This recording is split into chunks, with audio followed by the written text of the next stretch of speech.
عن أميرة الوصوف اليوسفية طاب لي نظم الطوارق الجزالي.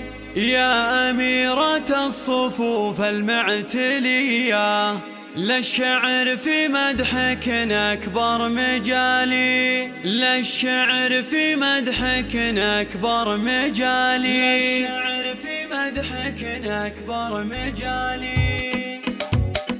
عن أميرة الوصوف اليوسفية طاب لي نظم الطوارق الجزالي. يا أميرة الصفوف المعتلية للشعر في مدحك أكبر مجالي. سارة يا ذات المزايا المخملية يا الفريدة في المفاتن والجمال، يا الفريدة في المفاتن والجمال. انت أجمل بنت في كل البرية والأدب والطيب بك أكبر مثالي. انت يا سارة على القمة العالية وارثة شان سما فوق المعالي. فيك يا في هذه الحروف الأبجدية تعجز توفي وصوفك والخصال، تعجز توفي وصوفك والخصال. أجمل من الحور يا الشمس البهية كل زين فيك حاز الاكتمال. هذا فيك الذوق والسيرة الندية والمكارم وافية صيت وفعالي. يا بنات اللي سما في المقديرية بحيث شيخ الطيب هذه النسخة للاستماع فقط. جميع الحقوق والنشر والتوزيع محفوظة. حيدر عشان مزبان الولية سابق المدات والمقدار عالي. أمك شيخة كريمة هدودية اسمها شيخة وشيخة بلا جدال. فالصدارة ذات هيبة أولية كاملة بالعز محمودة خصالي. ختمها كل العبارات القوية ما توفيها متى العز الخيالي، ما توفيها متى العز الخيالي. عن أميرة الوصوف اليوسفية طاب لي نظم الطوارق الجزالي. يا أميرة الصفوف المعتلية للشعر في مدحك أكبر مجالي. سارة يا ذات المزايا المخملية يا الفريدة في المفاتن والجمال، يا الفريدة في المفاتن والجمال. انت أجمل بنت في كل البرية والأدب والطيب بك أكبر مثالي. انت يا سارة على القمة العالية وارثة شان سما فوق المعالي. فيك يا في هذه الحروف الأبجدية تعجز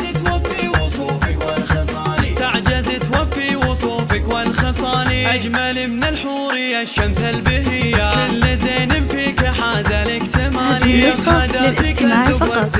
جميع الحقوق والنشر والتوزيع محفوظة. صيت وفعالي. يا بنات اللي سما في المقديرية بحيث شيخ الطيب من خير الرجال، بحيث شيخ الطيب من خير الرجال. حيدر عشان مزبان الولية سابق المدات والمقدار عالي. أمك شيخة كريمة هدودية اسمها شيخة وشيخة بلا جدال. فالصدارة